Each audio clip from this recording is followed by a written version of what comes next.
But yeah, Raheem Sterling's one of the players they're heavily linked with, major target. Like, what's your take on him going there? I see so, and you know what? This sums up Raheem Sterling. To be honest with you, the difference in opinion over this deal from Chelsea fans, from football fans, from City fans is crazy to me. And it's that you have some people who love the deal. Some City fans love the deal. Some City fans are devastated about the deal. Some Chelsea fans are interested in the deal, and some Chelsea fans don't want anything to do with him.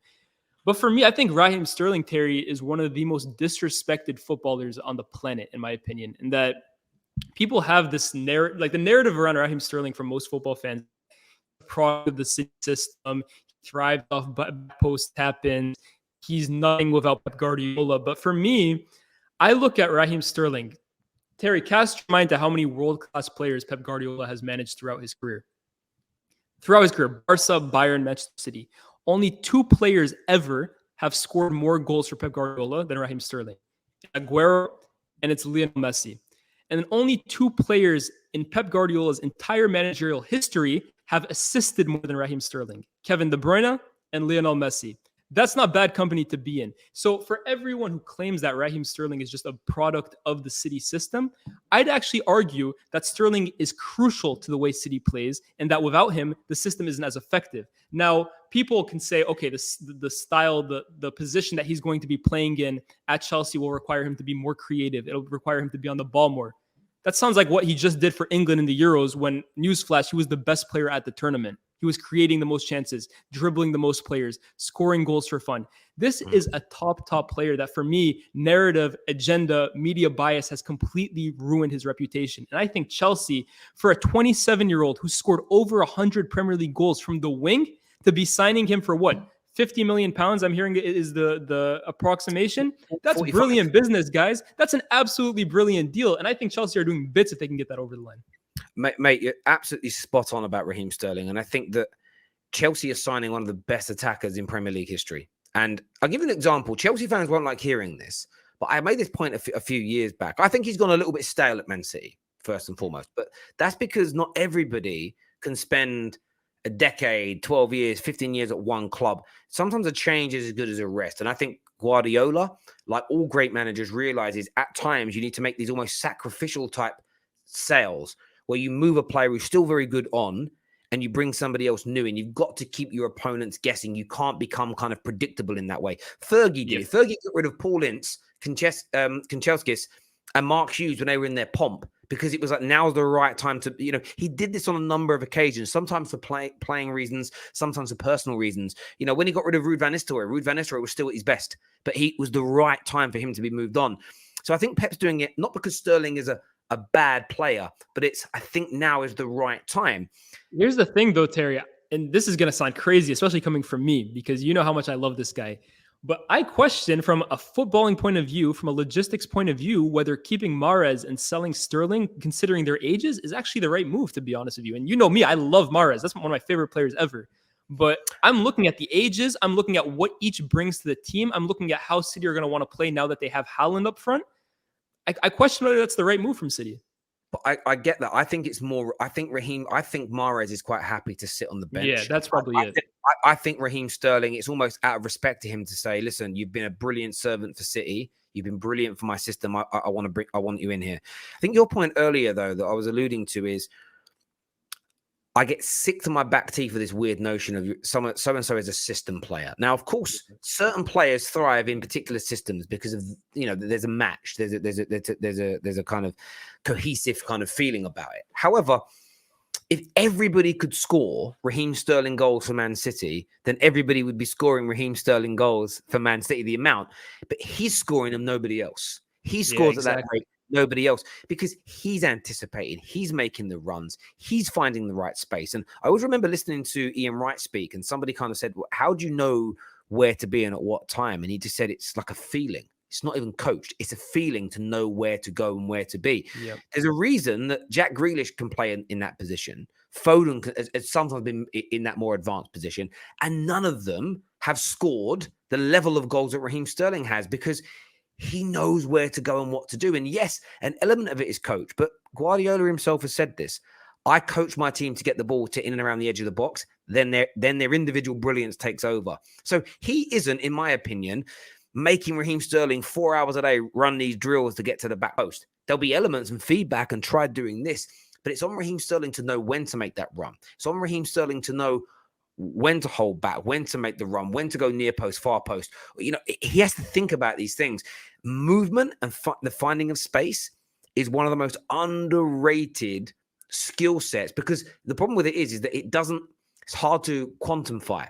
Does that make sense? Because there isn't a statistic that backs it up. And I've always said the people that call themselves eye test merchants, they're the biggest fraudsters in the world, because what they often tend to do when you say, I don't believe your eye is telling you the truth, what do they throw at you to prove their eye test? A stat. The irony is absolutely amazing. I can prove to you my eye works because of this statistic, but you say stats don't mean anything. It doesn't ever make any sense. Raheem Sterling is a top class player, and Chelsea fans won't like hearing this. He is not technically as good as Eden Hazard. He isn't. Definitely. But from a production point of view, goals and assists, he could be better. I think he will consist. If the system works at Chelsea for 3 or 4 years, over a 3 or 4 year period, if you look at Eden Hazard's best 3 or 4 year period and you then compare it, I think Raheem Sterling could score and assist more goals. Doesn't make him a better player. I'm not suggesting that Hazard wasn't influential. I'm not suggesting that Hazard didn't help drag the team over the line.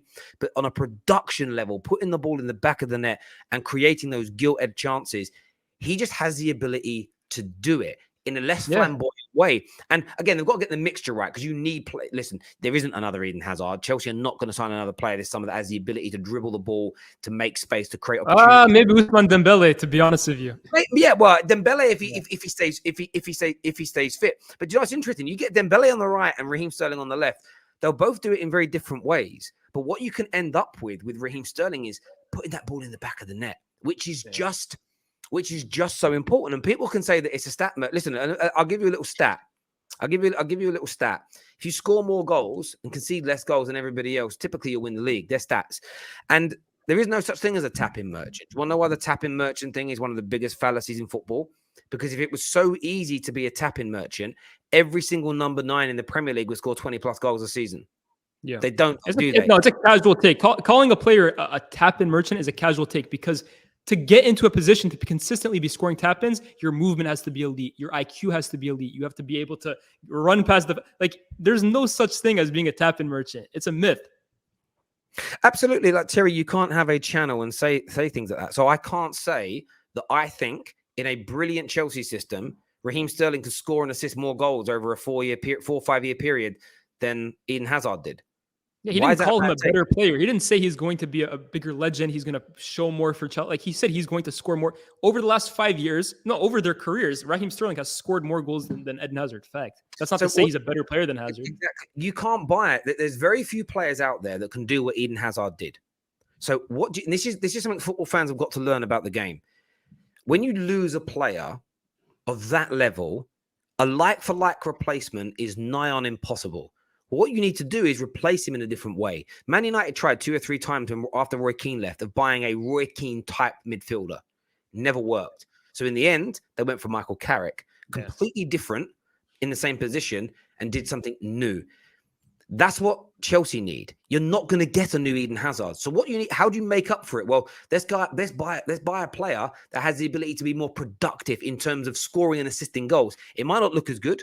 It might not have the same highlight reel. Yes, he might make some high-profile misses, but if he's putting the ball in the back of the net in 80% of the games that he plays in, or creating in 80% of the games that he plays in, I swear he's goal.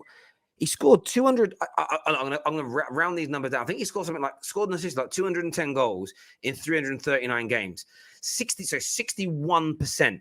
It might even be more. If he's scoring and assisting in 61% of his games, he'll fill the void. Doesn't make him a better footballer, but it's filling the void that Chelsea haven't done yet. That you haven't filled the void of Eden Hazard leaving. And like I've said, you don't do that like for like. You have to do it in a different way. Look at the approach that, you've lost Lukaku. You're not really linked to any out-and-out number 9s. Why? Because there aren't very many of a world-class level that are available. So what do? Well, let's go and buy some inside forwards that score and create. That way we'll get the goals from there. Nothing doesn't have to. I mean, interestingly, City and Liverpool doing the opposite. They're actually going for traditional number 9s now to create their goals, as opposed to their inside forwards. But as I said before, no one is stating, I'm not stating that Raheem Sterling is better, like as in a technical footballer, but he might score and assist more goals. And if you if you sort of weigh the two things up, you've got to fill the void. And so far, you haven't had an attacker that's really done good enough at Chelsea since Eden Hazard has left the football club.